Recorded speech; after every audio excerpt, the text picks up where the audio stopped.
Ore mi caro. Buenos dias, amigo. Welcome, friend. Welcome all to the Immigrant Whisperer podcast, where we delve into the unique experiences of immigrant youth in the United States. I'm your hostess, Dr. Janet Awokoya. I'm so excited to share that we've reached 76 subscribers on our YouTube channel. It's been amazing reconnecting with my graduate school work and sparking important conversations with all of you. Thank you for subscribing. In this episode, we're wrapping up our reading of my co-authored piece with Dr. Christine Clark, Demystifying Cultural Theories and Practices, Locating Black Immigrant Experiences in Teacher Education Research.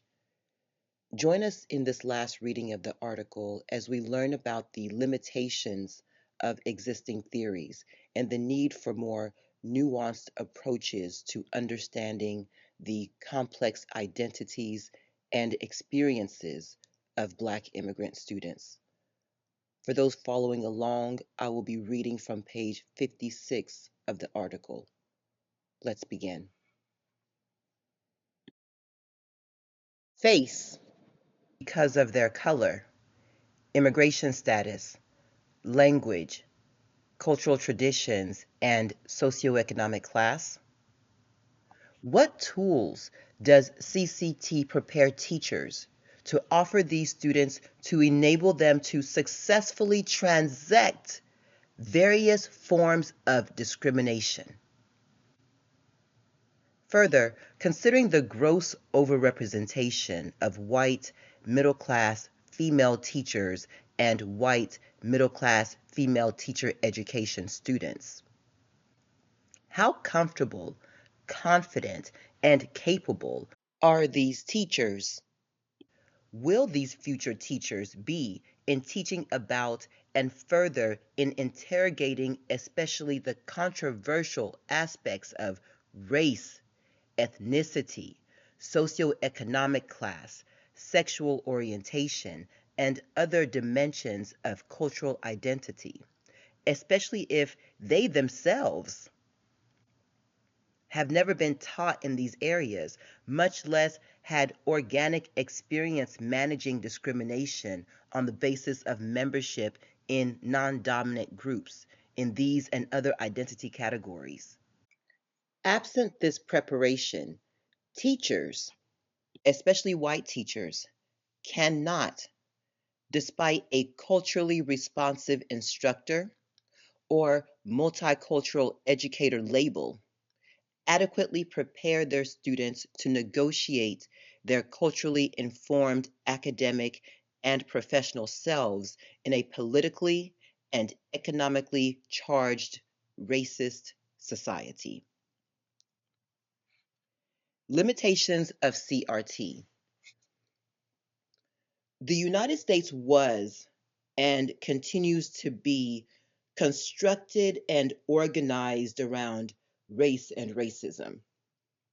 Resultantly, critical race theory, CRT, as previously discussed, is an extremely useful theoretical framework for examining the influence of race and the effects of racism on the lives of people of color, particularly Blacks in the United States. To some extent in the past and continuing today, people identified as Black have been united in their responses to racism in the United States. Rogers, 2006. But to a larger extent, the manners in which Black Americans, Caribbean islanders, and Africans experience, understand, and discuss race and racism in the United States are radically different. Brown and Wrong, 2002, Waters, 1999. Although CRT scholars have begun to study and interrogate these differences, Dodu, 1997, Ogbu, 1991, Waters, 1994, this topic has to date received only limited attention. What is needed is ample, focused inquiry about what race and racism mean to Black people within and across Black groups, and contextualized by attention to nationality, immigration status, language, ethnicity, and religion, among other markers of cultural identity. Focusing inquiry on race alone ignores these other markers that have significant impact on the social, educational, political, and economic experiences of all Blacks, but especially Black immigrants, and thus also on how they negotiate the construct of race and the impact of racism in their lives in the United States. Conclusion.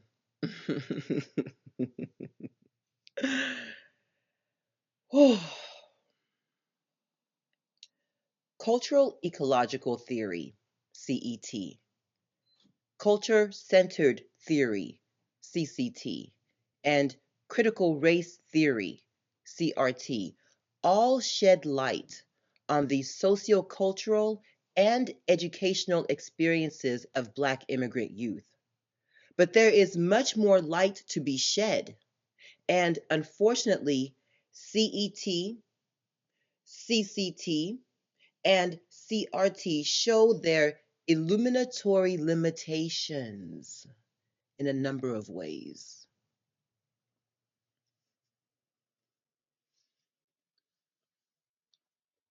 First, these theories operate primarily inside a Black-white paradigmatic view of race.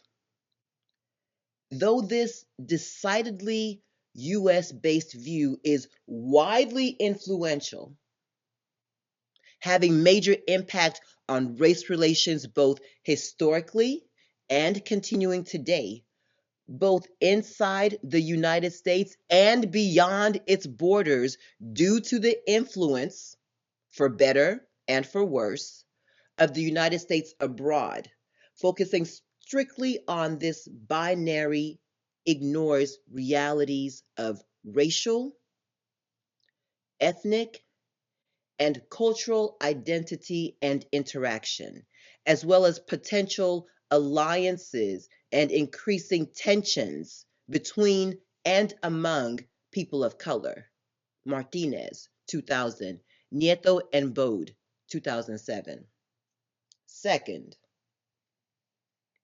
these theories project one notion of Blackness, which generally equates Black to African American. While many Black immigrants will experience the same kinds of racial prejudice and discrimination based on the color of their skin that African Americans do, homogenizing Blacks in this way constrains in depth these uniquenesses within the race and across ethnicities, which reflect, among other things, differences in language, national origin, and religion, to name only a few, have in the past impacted and continue today to impact the social, political, and economic mobility, or lack thereof, of Black immigrants prior to and after arrival in the United States. Awokoya, 2004, Rogers, 2001, Silvio, 1995. Third, gender-related expectations and the, quote, masculinist bias, end quote, in many African and Caribbean nations are lost in the discussions these theories put forth. Though CRT makes an effort to address sexism, it does so in a very superficial way as far as its applicability to Black immigrants is concerned. For example, CRT provides little insight for understanding how gender interacts with present-day sterilization practices of Black immigrants, or majority female migration from Caribbean countries, or the gendered social and educational experiences of Black immigrant Girls and Boys, Ho, 1993, Lopez, 2003, Saphir, 2001.